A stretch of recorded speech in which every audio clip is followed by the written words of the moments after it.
All right. Its savor is in its evident power, not just in the properties that make it salt, but in its ability to carry out its function. And its function is to temper.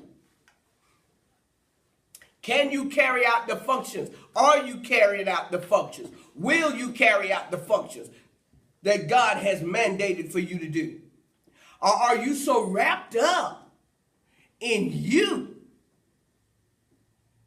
And you know when you listen, I don't mean no harm, but you know when you're wrapped up in you. That's when you try to take what God done told you. And one thing I love about the Father, he makes himself plain. He breaks it down to where babies can understand, Sister Jessica. But what we do is we try to fashion what God says around what we want to do.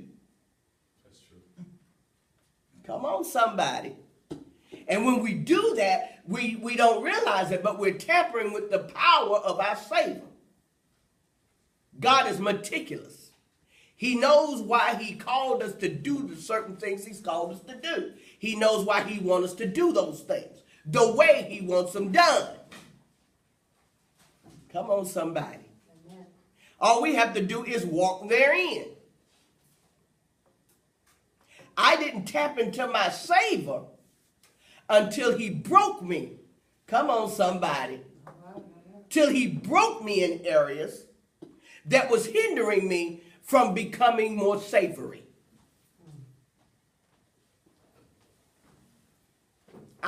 When he called me into ministry, into preaching ministry, I had an ideal of what I thought preaching ministry was. I fashioned it after what I'd always seen preaching ministry be. Yeah.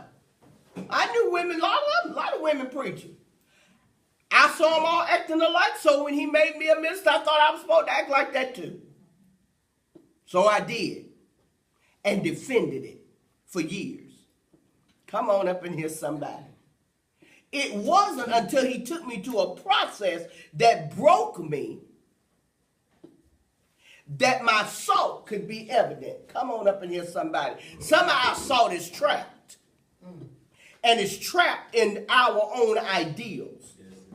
We're scared to let him break us. But when we let him break us, he breaks us open to where our salt can flow.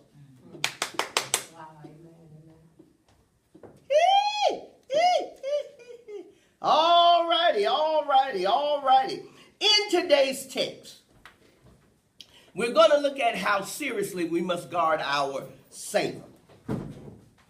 We're going to look at 3 dangerous effects of losing our savor, and we're going to use Jeremiah's, what God said to Jeremiah as our backdrop. The first thing, if we lose our savor, we become in danger of being cursed by the Lord.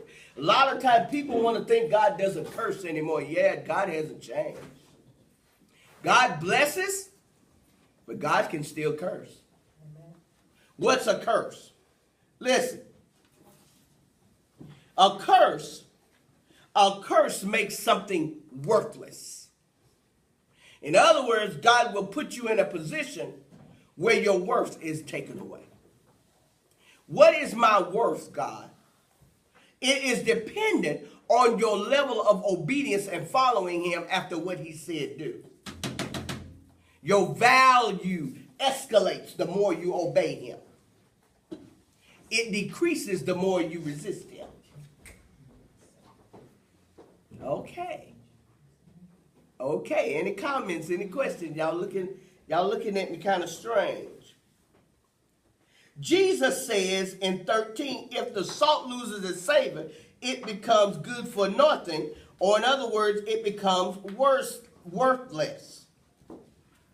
The real danger in losing your savor is you lose your power to become valuable. As long as you have savor, you are valuable to the earth.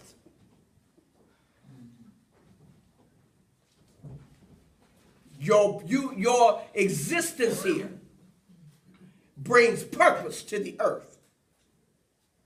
I know if you don't see yourself like that, that's kind of a big statement to swallow. But it is nonetheless true. That's why you're here. It don't matter how you got here. It matters that you're here and that you have a purpose. Listen to what God said to me early this morning. Savor is a spirit-based power. It is impossible to exemplify savor in a carnal state. You can't have a carnal mind and want to be carnal and exemplify savor. You can't do that. Savor is a spiritual state. And if you're carnal, then you can't exemplify savor. Listen. You can only exemplify flesh in a carnal state. Be not deceived. God is not mocked. Carnality does not blind you to what is right or what is spirit, but it will prohibit you from functioning in it. You will know what's right. You'll know what's God. You just won't do it because your carnality won't let you. That's when you find people making excuses for why they are the way they are, rather than changing. Come on, somebody. Come on, somebody. Trying to explain to God why you lie is futile. He's telling you stop lying. He don't want to hear about how you came from a long stream of liars. So you lie because you were born into lying. He don't want to hear that. That's fine. Is that plain enough? That's fine. All he want to know, are you going to quit lying and tell the truth like I've taught you to? That's all he want to know. But we try to give God an excuse because we think God like us. We can do that to us. I mean, listen, I love everybody. And there's some things you tell me, even if I don't buy it, I'm going to act like I do. Yeah, why? I can't do anything about it. I'm human. I'm just like you. I got to get in check too. But God ain't human. He's spirit. And so if we're going to deal with him, we have to deal with him how? In spirit and in truth. And truth is what he's saying, not what you trying to convince him that you think is right. That means you may have to deny what you think is right. Stop defending what you think is right. And do what he say is right.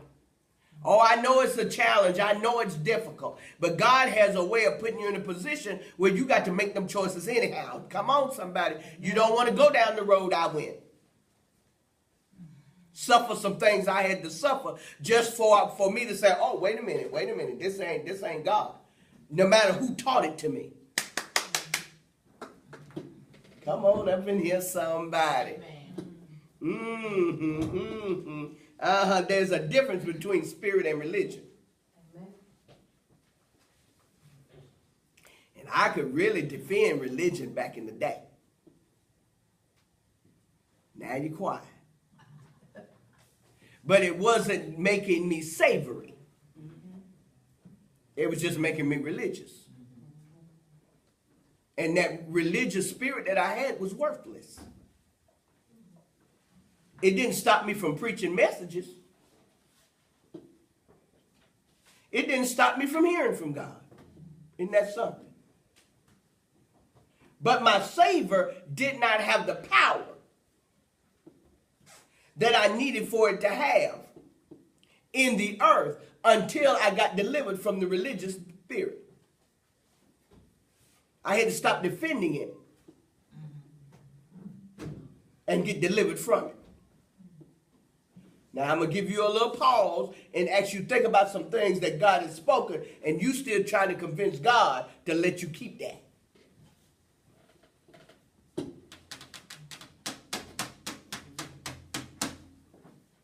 Yeah, God said let it go. But you want it so bad. And isn't it curious? And see, this is the foolishness of carnality. You'll defend the right to keep it, even when it's not doing you any good and you know it. Come on up in here, somebody. Losing your savor over something that's not doing you any good. But that's what I want. Do it all the time. Maybe that's why everybody quiet, Elder. Maybe that's why they quiet. Do it all the time. All righty, all righty.